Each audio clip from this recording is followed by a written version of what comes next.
Hello Year 7, we're here doing some more non-fiction. Remember, if you've printed out the sheet, that's brilliant, you can write on that, or you can type it straight onto the sheet, or you can just use a pen and paper. You don't need the sheet to do the work, so don't worry about that one bit. Now, last lesson, we went through, we looked at definitions for fiction and non-fiction. If you don't remember them, it's probably a good idea to go back and check them so that you've got them really embedded, because those are terms you're going to need throughout school. We also looked at FLAP, format, layout, audience and purpose. Again, give those a quick run over again if you can't remember what they are.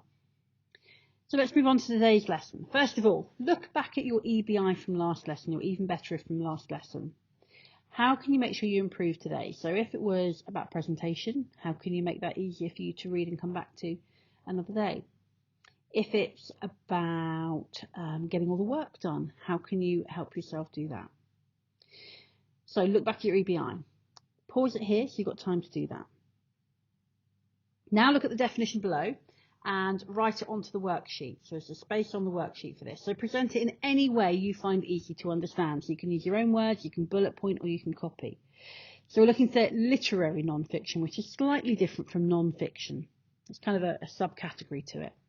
So literary non-fiction is a type of writing which uses similar techniques to fiction to create an interesting piece of writing about real events. These techniques help to create non-fiction which is enjoyable and exciting to read.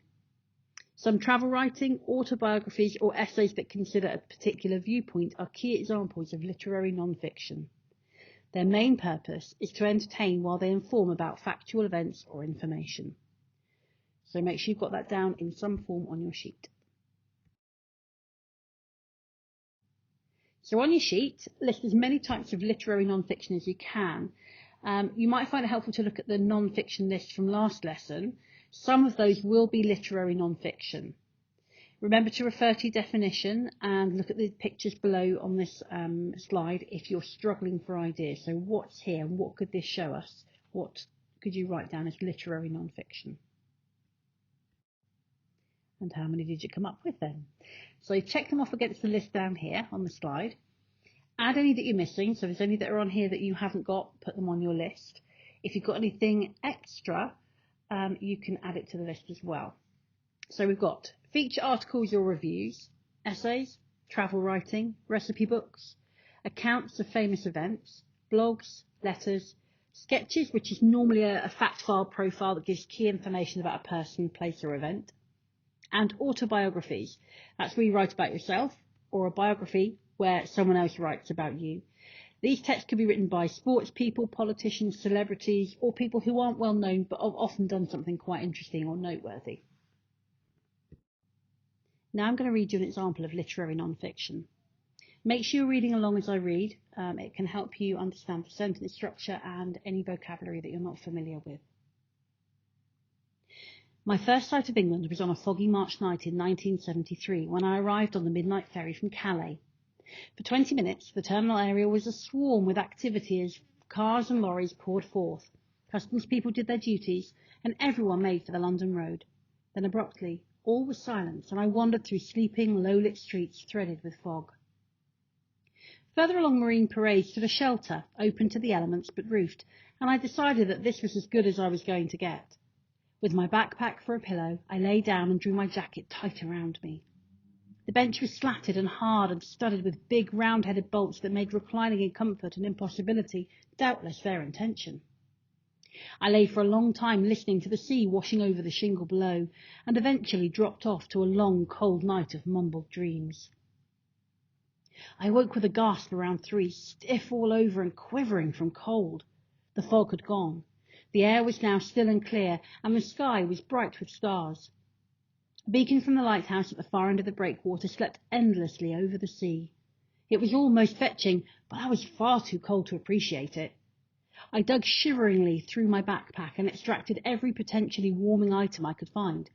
A flannel shirt, 2 sweaters, an extra pair of jeans.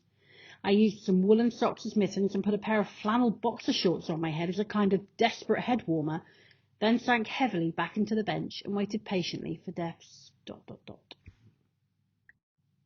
So this is an extract from a book by an American writer called Bill Bryson.